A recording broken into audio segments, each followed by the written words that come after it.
വന്നത് വേർത്തായെന്ന് എനിക്ക് നന്നായിട്ട് തോന്നിയിട്ടുണ്ട്. കാരണം എൻ്റെ ഈ ഒരു 2 കൊല്ലത്തെ ജേർണിയിൽ എന്നെ ഏറ്റവും കൂടുതൽ ഇൻഫ്ലുവൻസ് ചെയ്തത് തന്നെ ഈ ഒരു ഇൻസ്റ്റിറ്റ്യൂഷനാണ്. എൻ്റെ പേര് മെഹറ, എൻ്റെ വീട് എറണാകുളമാണ്. ഞാൻ ഈ കഴിഞ്ഞ 2025 CGL എക്സാം ക്ലിയർ ആയിട്ടുണ്ട്. SSCയിലേക്ക് വരാൻ കാരണം ഓൾമോസ്റ്റ് ഇപ്പോൾ PSC സാധ്യതകൾ കുറവായതുകൊണ്ട് തന്നെ ഞാൻ കയറുകയാണെങ്കിൽ ഒരു സെൻട്രൽ ഗവൺമെന്റ് ജോലി തന്നെ വേണം എന്ന് നല്ലൊരു ആഗ്രഹമായിരുന്നു.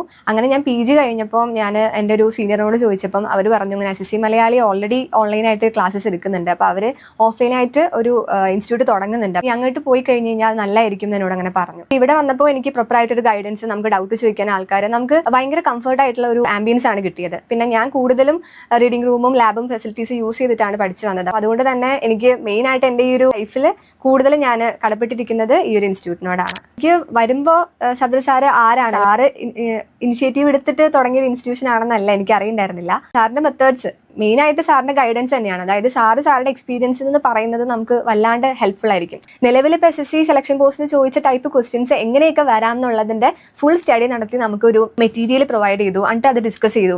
അപ്പൊ നമുക്ക് ഇനി എന്ത് വെണ്ടർ വന്നാലും നമുക്ക് ഫേസ് ചെയ്യാമെന്നുള്ള ഒരു കോൺഫിഡൻസ് ഇവിടുന്ന് കിട്ടി. പിന്നെ പ്രിപ്പറേഷന്റെ ആ ഒരു ജേർണിയിൽ തന്നെ ഏറ്റവും കൂടുതൽ ഹെൽപ്പ് ചെയ്യുന്നത് വെച്ച് കഴിഞ്ഞാൽ മോക്സ് ആണ്. അതായത് നമ്മൾ എന്തൊക്കെയാണ് പഠിച്ചത്, അല്ലെങ്കിൽ നമ്മൾ അതിന്റെ ആ ഒരു അനാലിസിസ് നടത്തണമെങ്കിൽ മോക്ക് തന്നെ റെഗുലർ ആയിട്ട് ചെയ്യണം. പിന്നെ കൂടുതലും സാറിന്റെ ക്ലാസ്സസ് വീണ്ടും നമ്മുടെ റെഗുലർ ക്ലാസ്സസ് കഴിഞ്ഞാൽ പോലും ഓൺലൈനിൽ ഇവർ നമുക്ക് അവൈലബിൾ ആക്കി തന്നു. അപ്പോൾ ആ ക്ലാസ്സിൽ ഇപ്പോൾ എന്തെങ്കിലും വിട്ടുപോയിട്ടുണ്ടെങ്കിൽ ഒന്നും കൂടി കാണും. അതുപോലെ തന്നെ ബാക്കി സബ്ജക്ട്സ്, ഇപ്പൊ മാത്സ് മാത്രമല്ല, ഇംഗ്ലീഷ്, GK ആണെങ്കിലും റീസണിംഗ് ആണെങ്കിലും നമുക്ക് നല്ല സപ്പോർട്ടാണ് ഇവിടുന്ന് കിട്ടിയിട്ടുള്ളത്. അതായത് റീസണിങ്ങിന്റെ പല ടെക്നിക്സ് മനസ്സിലാക്കിയിട്ടുള്ള ഫാക്കൽറ്റീസ് ആണ്. അതായത് അവർ ചിലർ ഓൾറെഡി പ്രിപ്പയർ ചെയ്യുന്നവരായിരിക്കും. ഇങ്ങനത്തെ ടൈപ്പ് ക്വസ്റ്റ്യൻസ് വരുന്നുണ്ടെന്ന് അവർക്കറിയാം. അപ്പൊ അത് നോട്ട് ചെയ്ത് വെച്ചിട്ട് നമുക്ക് പറഞ്ഞു തരിക, അതൊക്കെ നമുക്ക് ഭയങ്കര ഹെൽപ്ഫുൾ ആവും.